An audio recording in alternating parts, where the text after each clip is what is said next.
اگر نکالا بھی تو کس بات پہ نکالا؟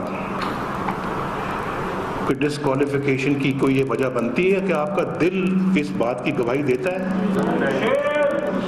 کسی کا دل اگر اس بات کی گواہی دیتا ہے تو بے شک اٹھ کے کھڑا ہو کے بتائے کہ میں اپنے بیٹے کی میری کمپنی ہے، ملک سے باہر تھا، میں ایگزائل میں، اور اس ایگزائل کے دور میں ویزا لینے کے لیے، جو کہ ہزاروں پاکستانیوں کے پاس یہ فیسلٹی ہے، جانتے ہیں سب جو بزنس کرتے ہیں، جو دبئی آتے جاتے ہیں، کہ ویزا ویسے لینا کتنا مشکل ہوتا ہے. تو مجھے جب میں ملک سے باہر تھا تو آپ کو یہ پتہ ہونا چاہیے کہ سعودی عرب کے بعد جب میں لنڈن گیا تو مجھے لنڈن میں 3 مہینے، غالباً 3 مہینے تھے یا 6 مہینے، میں یاد نہیں ہے، اس سے زیادہ میں نہیں رہ سکتا تھا.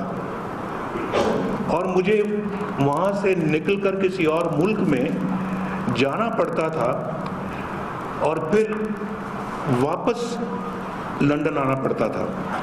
6 مہینے سے یا 3 مہینے سے میں ایک دن بھی وہاں زیادہ قیام نہیں کر سکتا تھا. جی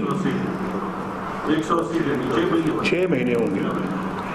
تو اس کے لیے پھر میرے لیے ویزا لینا ممکن نہیں تھا. اور آپ کو یہ بھی معلوم ہونا چاہیے کہ جب میں لنڈن جانا چاہتا تھا وہاں سے، تو میرے پاس پاسپورٹ نہیں تھا، جو تھا وہ اس وقت ایکسپائر کر گیا تھا. پتہ نہیں کس اللہ تعالیٰ کہ کس کی دعاؤں سے مجھے وہ پاسپورٹ ملا اور میں اس پاسپورٹ سے باہر ٹریول کر پایا.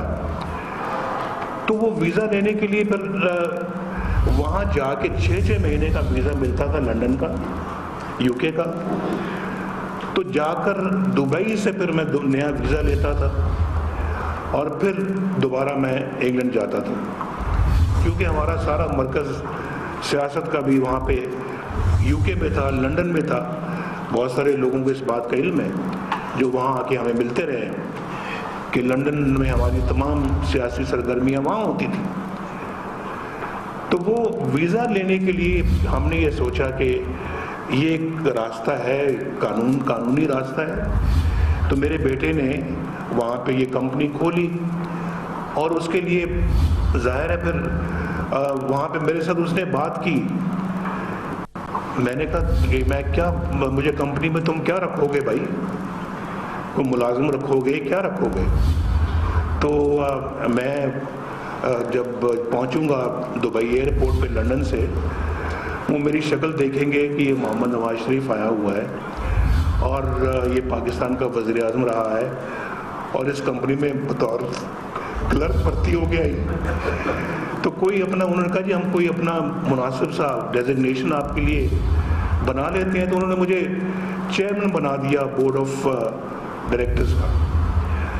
ظاہر ہے چیئرمین بننے کے لیے پھر تنخواہ بھی لگانی پڑتی ہے. تو 10,000 اس وقت غالباً 15-16 روپے کا ایک درہم ہوتا تھا. تو 10,000 درہم جو ہے وہ تنخواہ مقرر کر دی گئی، جو کہ تقریباً 1.5 لاکھ یا 2.25 لاکھ کی ہوگی.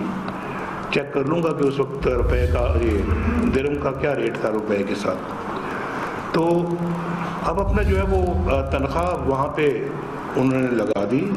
اب آج چارج یہ آ رہا ہے مجھ پہ ایلیگیشن کہ جی وہ تنخواہ تو لگائی تھی، تنخواہ وصول کیوں نہیں کی؟